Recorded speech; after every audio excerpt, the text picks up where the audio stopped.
It started with a feeling. Not a creeping doubt, not some dramatic inner voice. Just a sharp flicker, like a brief static charge when you brush against the wrong fabric. I was standing outside on the cracked pavement behind Rick's place, beer in hand, pretending to listen to some half-drunk story about car repairs when Chris, a guy I barely knew beyond a few nods at parties, tapped me on the shoulder. He did not say anything. Just held up his phone, screen tilted toward me like he was offering a cigarette or a lit fuse. At first I thought it was some dumb prank video. You know the kind. But my eyes locked on and everything else, the music, the shouting, the clatter of cheap beer bottles, just dropped away. There she was. Emily. Hair tied up, laughing like she did not have a husband waiting at home, climbing onto the lap of some guy with a buzz cut, grinding against him like she was trying to break him in half. Another man stepped into the frame, grabbing her from behind, pulling her between them like a prize they were about to split. The clip lasted maybe 20 seconds, but it tore a canyon through me. Chris pulled the phone back like he regretted showing me. He opened his mouth like he was about to say something, maybe explain, maybe lie, but I did not give him the chance. I slammed him back against the brick wall so hard a few people actually turned to look. His phone clattered onto the pavement and slid under a truck. I did not care. I grabbed his collar, twisted it in my fist, brought my face right up to his. "You've got 10 seconds to spill everything or you're dust."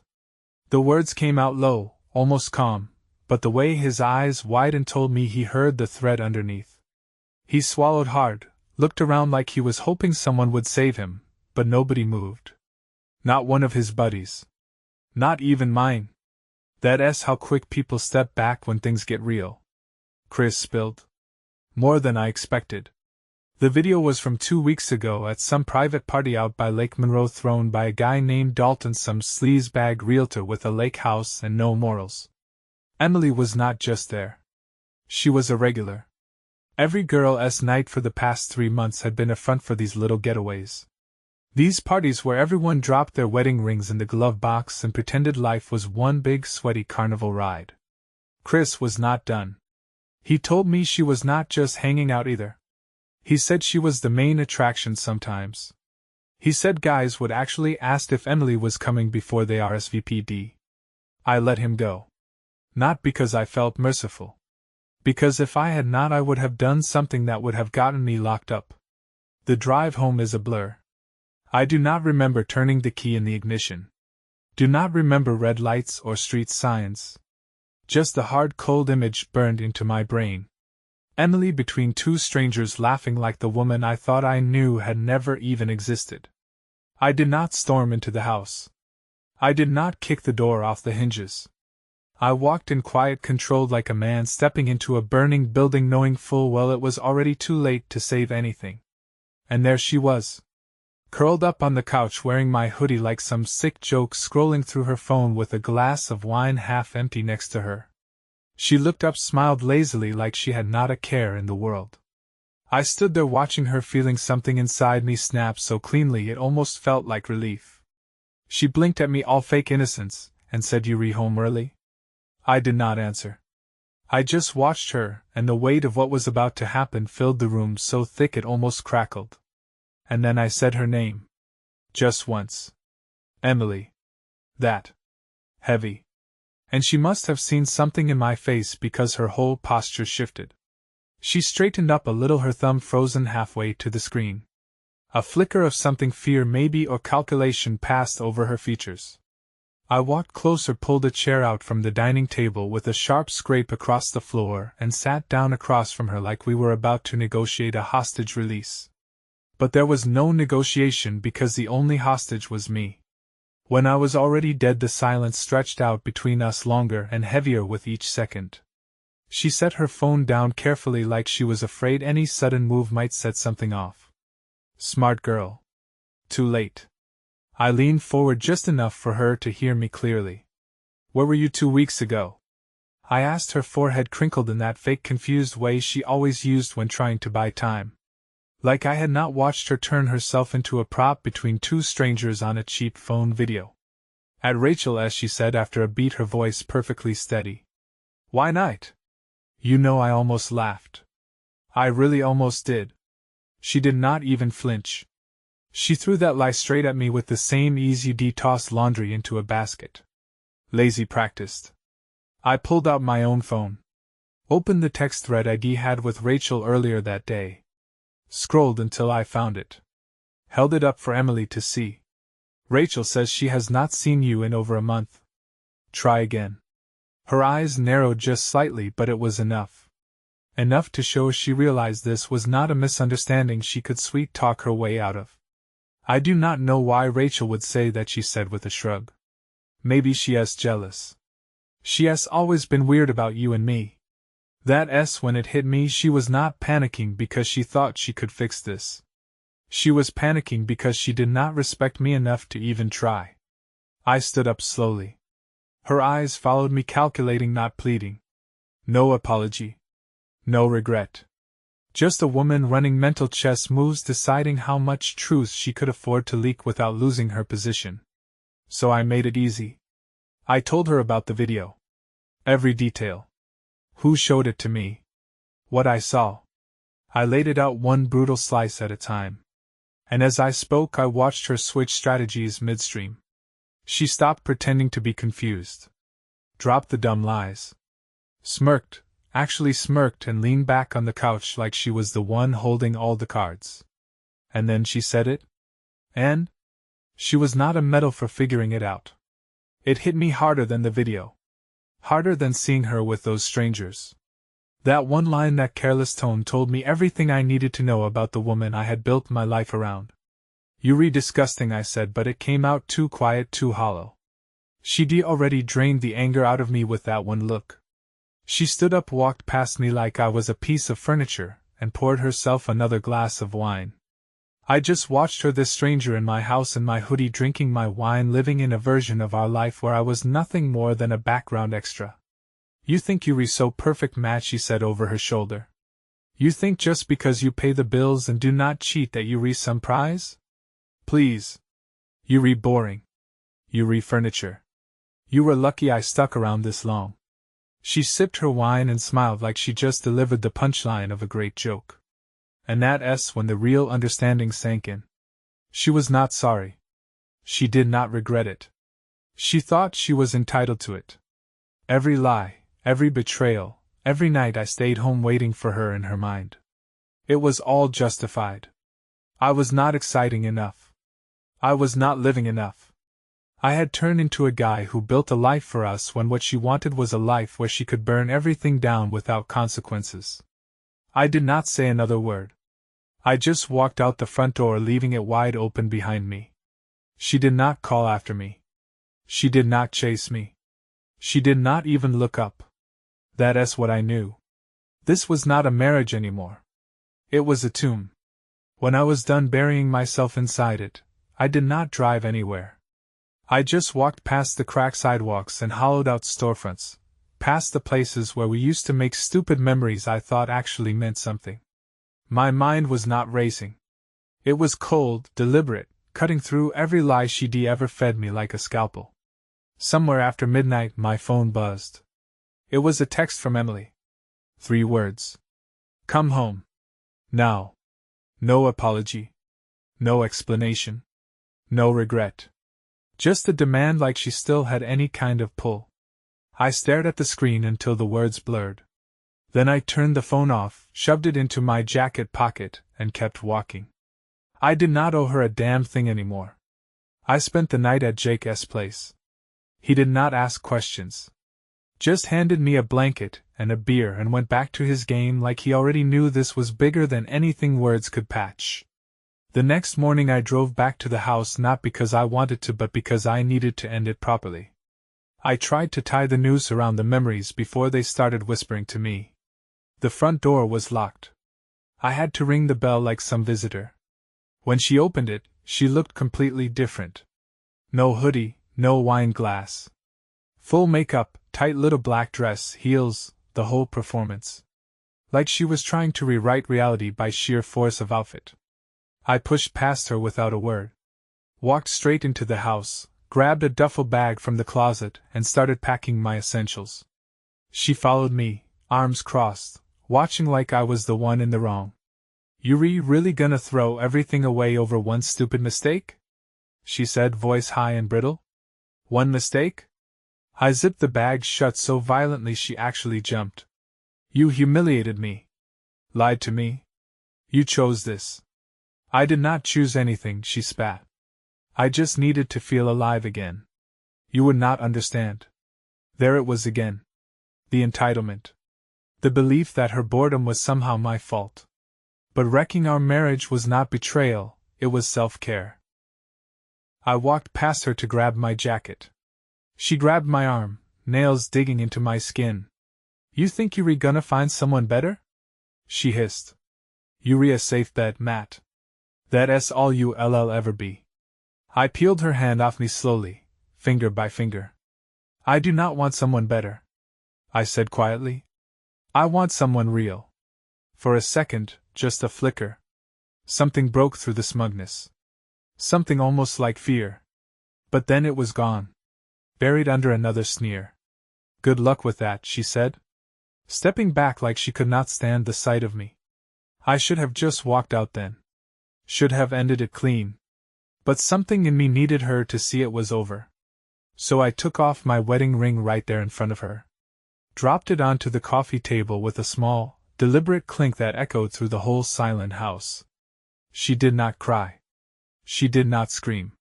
She just stared at the ring like it was some weird artifact from a life she no longer recognized. And as I turned to leave, she called after me. You're going to miss me when you realize no one else will ever put up with you.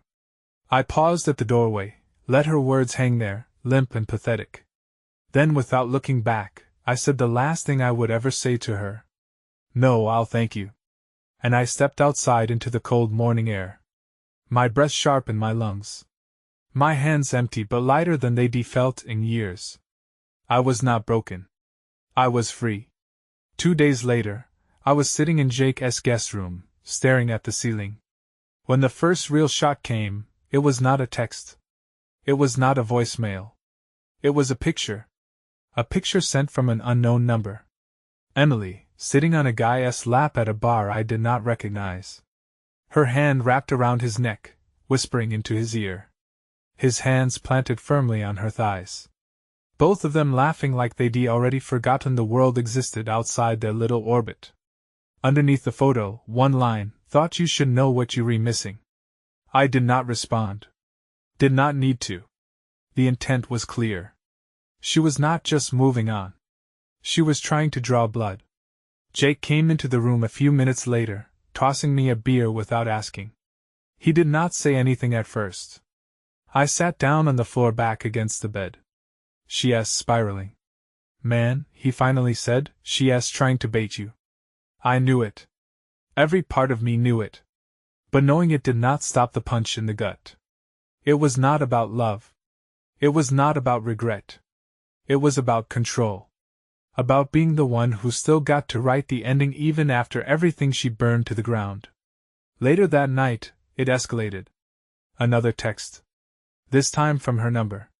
From home, Matt, let us be adults about this. We can work something out. Work something out. After everything. After the betrayal, the lies, the sneering disrespect. I did not answer. 3 hours later, another text. This time, venom laced into every word. Fine. Stay gone. No one wants a weak man anyway. It would have been easier if she just stayed cruel. Stayed nasty. But the next morning, the mask changed again.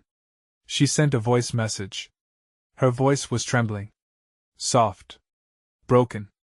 Crying about how scared she was without me. How crazy things got. How she missed the life we had. How nobody understood her like I did. How she would do anything to make it right. There was a time I would have crumbled at that. A time when I would have rushed back.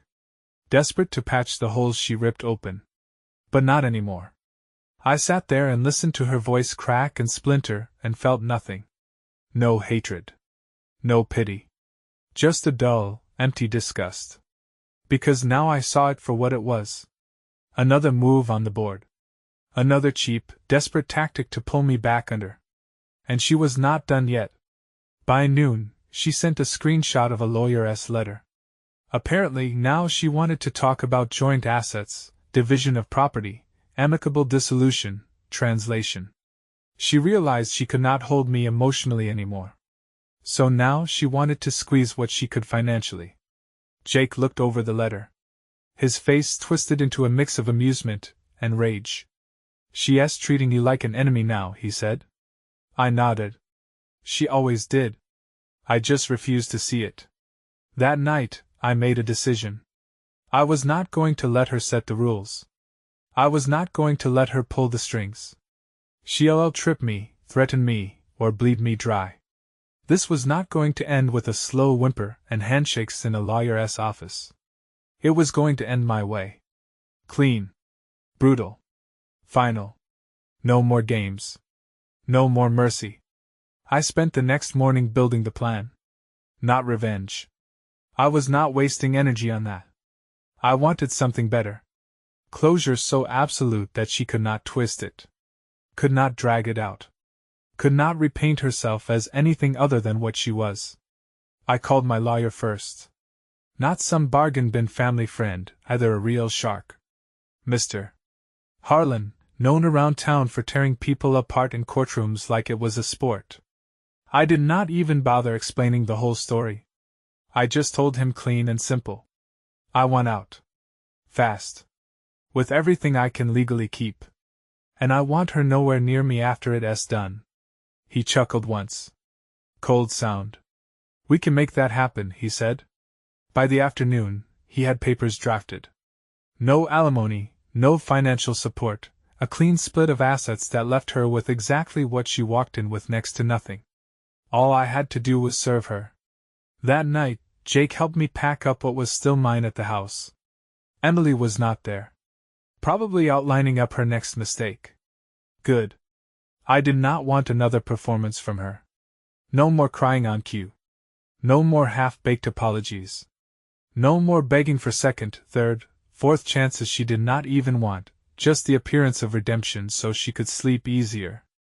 We were boxing up the last of my stuff when Jake found it. Hidden in the back of the closet behind a stack of shoeboxes. A small velvet pouch. He tossed it to me. I opened it without thinking. Inside was a ring. A man's wedding ring. Not mine. And a folded-up note. Thanks for the nights you did not know about. You were the real MVP. No name. No signature. Just that knife of a message jammed right between my ribs. Jake did not say anything. He just waited. I crushed the pouch in my hand, teeth grinding so hard my jaw ached. It was not just two guys at some party. It had been longer. Worse. Deeper. And she was not just careless. She was proud of it. Smug enough to leave little trophies behind. I finished packing in silence. Locked the door behind me for the last time. Dropped the keys through the mail slot. When Emily got back, she would find a hollow house and a hollow future waiting for her.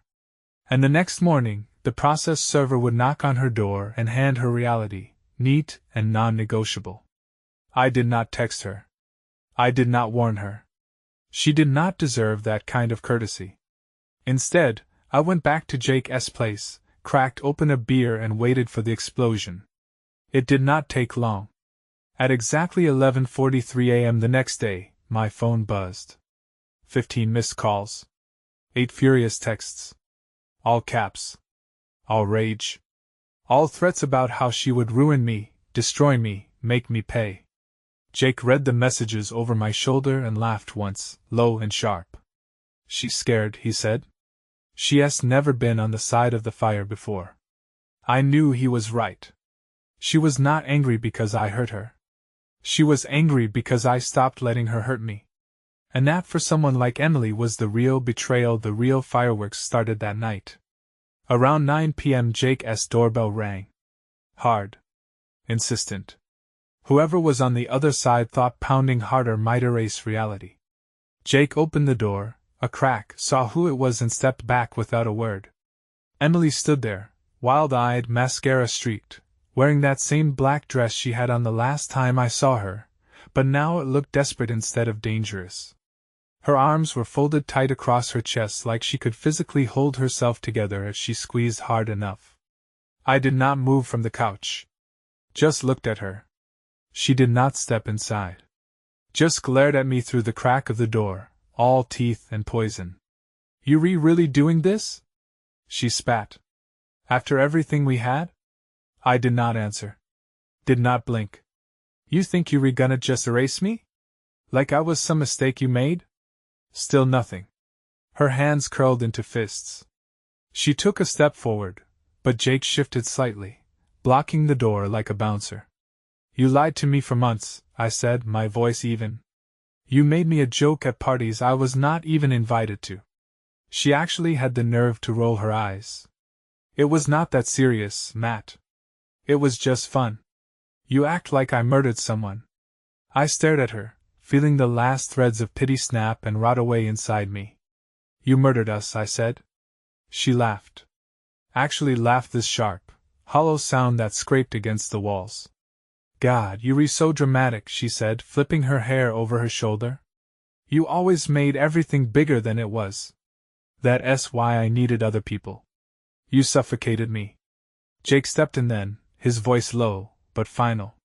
"You should leave." Emily's eyes flashed furious. She was not used to being shut down so bluntly. "Fine," she snapped. "Keep thinking you some hero. Keep pretending you better than me."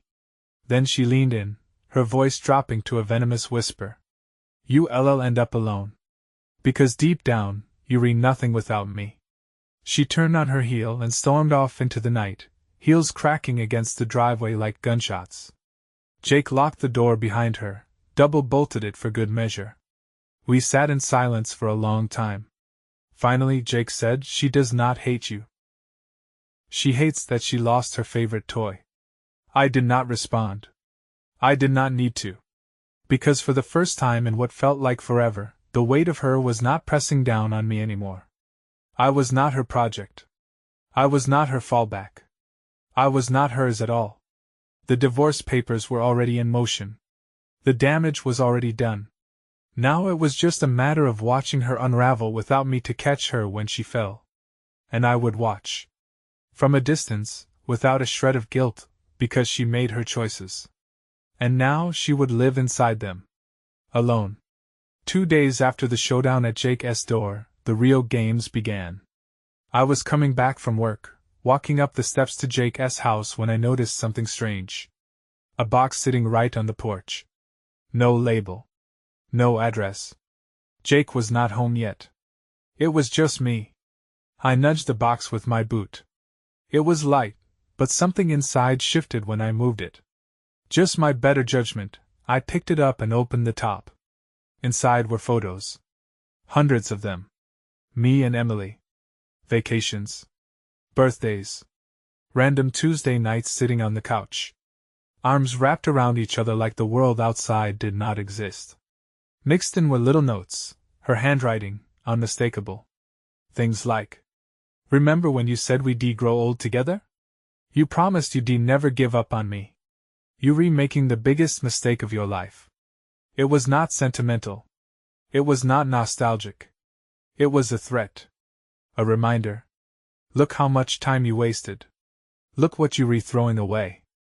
I did not react. Did not even blink. I scooped up the photos, dropped them back into the box, carried it straight to the trash bin and buried it under a week's worth of old food wrappers and coffee grounds. That was when I realized she was not trying to win me back anymore. She was trying to haunt me. Plant seeds of doubt. Regret. Make sure that even if I walked away, a part of me stayed chained to her ghost. I was not having it. The next day it escalated again. Jake's car got keyed while we were inside grabbing lunch. Deep, jagged scratches all along the driver's side. No note. No witnesses. No cameras. But we did not need any. Jake just looked at me, shrugged, and said, "I'm surprised it took her this long." He was not even mad. Just disgusted. Later that night, the calls started. Unknown numbers. Blocked IDs. Every 20 minutes like clockwork. I did not answer. But I let them ring out one after another like tiny funeral bells for everything we used to be. It did not stop there. The next morning, my sister called me furious and confused. "Why is Emily telling everyone you cheated first?" she demanded. Apparently Emily had started rewriting the story. Telling anyone who would listen that I was the villain. That I drove her into other arms. That she was the real victim. Classic Emily: light the match then cry about the fire. For a moment I wanted to fight it. Set the record straight. Tell everyone who knew us and scream the truth until my voice broke. But then I realized something. It did not matter. The people who knew me really knew me did not need convincing. And the ones who believed her lies, they were welcome to her. I sent one mass text to the people who mattered. There are two sides to every story. I'm not interested in arguing mine. If you know me, you know what's true. Then I turned my phone off for the day and let the circus burn itself out. That night, sitting alone with a beer and the sound of the quiet house around me, I felt something I had not felt in months. Not anger. Not sadness. Peace. Real peace. Because Emily's chaos only worked if I let it inside. And I was done opening the door. The final shot did not come with a scream or a bang. It came with a letter. Not an email. Not a text. A real letter shoved halfway under Jake's door like some desperate teenager trying to slip a confession note to a crush. It was written on plain lined paper. The words rushed. Messy. Like she could not get them out fast enough. Flat. I know you think you'd be better off without me. But deep down, you'll never find what we had with anyone else. You'll always compare them to me.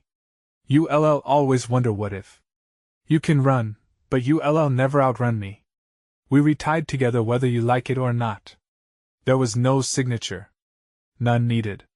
It was not a plea. It was not even love. It was a warning. A promise that she would always be somewhere in the background poisoning the air if I let her. Jake found me reading it expression flat. He did not say anything. Just waited.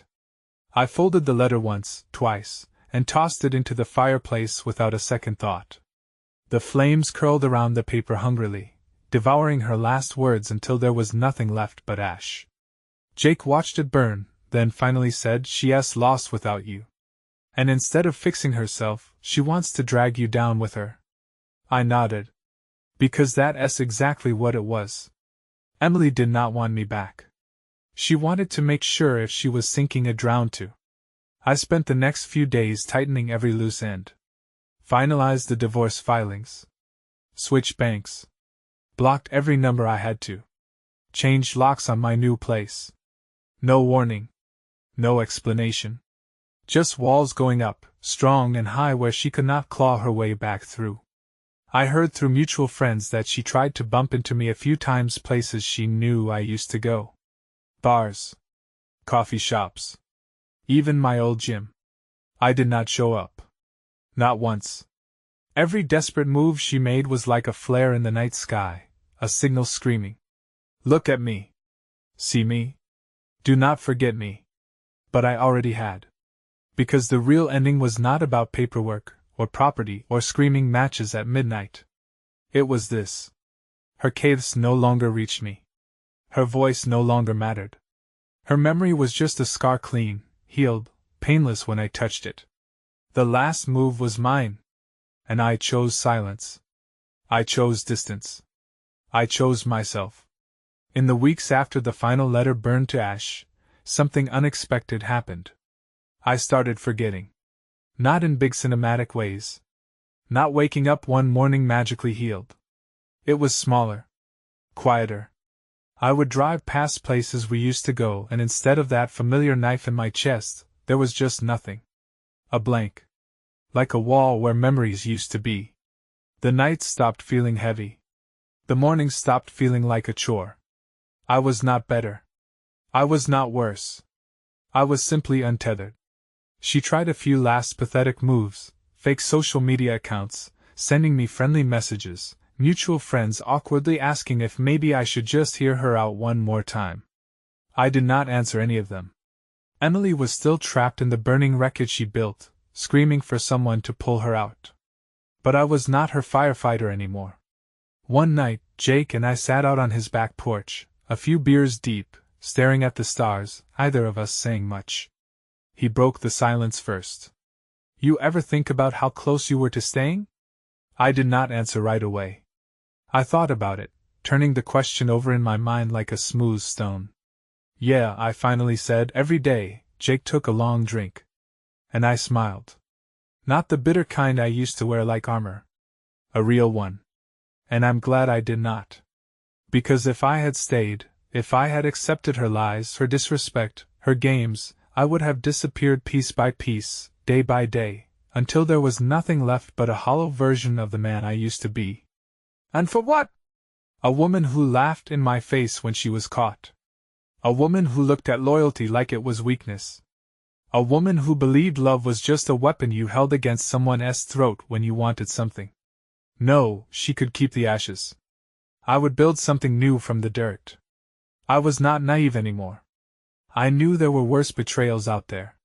Knew people wore a lot of different masks. Knew trust was not something you handed over like spare change anymore. But that was not bitterness. That was survival. That was growth. And somewhere deep under the wreckage of what Emily and I had destroyed together, something stubborn had survived. Me. The real me. The one she tried to break. The one she tried to bury under guilt and manipulation. The one who walked away anyway. And that was worth everything. If you rereading this and you where I was standing at the edge of something that used to be beautiful now poisoned beyond repair, listen carefully. Leave. Not later. Not after one more fight, one more apology, one more hollow promise. Now, because the second someone shows you what you really mean to them, when their loyalty collapses, when their respect shatters, that's the truth. Not the excuses. Not the tears. Not the carefully crafted apologies that come only after they get caught. The truth is in their choices. Emily showed me who she was long before I wanted to see it. I stayed because I thought history mattered. I stayed because I thought love could fix anything. I stayed because it was easier to drown quietly than rip myself out of the water. Do not make that mistake.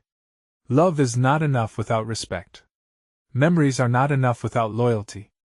Promises are not enough without actions. And if you think staying will make them appreciate you more, make them change, make them realize what they're losing, it will not. They'll just lose more of you. Bit by bit. Until there's nothing left for yourself. You deserve better than someone who laughs when they betray you. You deserve better than someone who treats your heart like a backup plan. You deserve someone who does not make loyalty feel like a weakness you have to apologize for. And here's the hardest truth I learned. Sometimes the person you love most is the person sent to destroy you. But you do not have to let them finish the job. You can walk away. You can heal. You can build something better, stronger, real? I did. And if someone like Emily crosses your path with her sweet lies and sharp teeth hidden behind soft smiles, do not try to fix her. Let her drown in the wreckage she built for herself. Save yourself. Walk away while you still recognize the man in the mirror. Asked me? You'll never regret leaving a person who did not fight to keep you. You'll only regret staying longer than you should have. I learned it the hard way. Maybe you would not have to. I'm sorry. I'm sorry. I'm sorry. I'm sorry. I'm sorry. I'm sorry. I'm sorry. I'm sorry. I'm sorry. I'm sorry. I'm sorry. I'm sorry. I'm sorry. I'm sorry. I'm sorry. I'm sorry. I'm sorry. I'm sorry. I'm sorry.